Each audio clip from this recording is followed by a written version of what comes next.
கொஞ்சம் முன்னாடிலாம் யாராவது என்னை புரிஞ்சுக்காம பேசுனாங்க அப்படின்னா ஆர்கியூ பண்ணணும்னு தோணும். என் பக்கத்தில் இருக்க நியாயத்தை பேசுகிற வரைக்கும் அவங்கள விடவே மாட்டேன். ஆனால் இப்போல்லாம் யார் என்ன பேசினாலும் என்ன நடந்துக்கிட்டாலும் அந்த கடவுளுக்கு தெரியும், என் அப்பா சிவபெருமான் எல்லாத்தையும் அமைதியாக தான் இருந்து பார்த்துட்டே இருப்பார் அப்படின்னு எனக்கு நல்லாவே தெரியும்.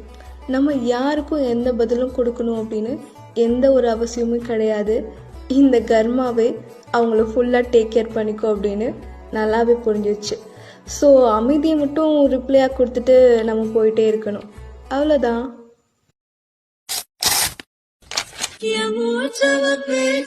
பேசணும் அழகா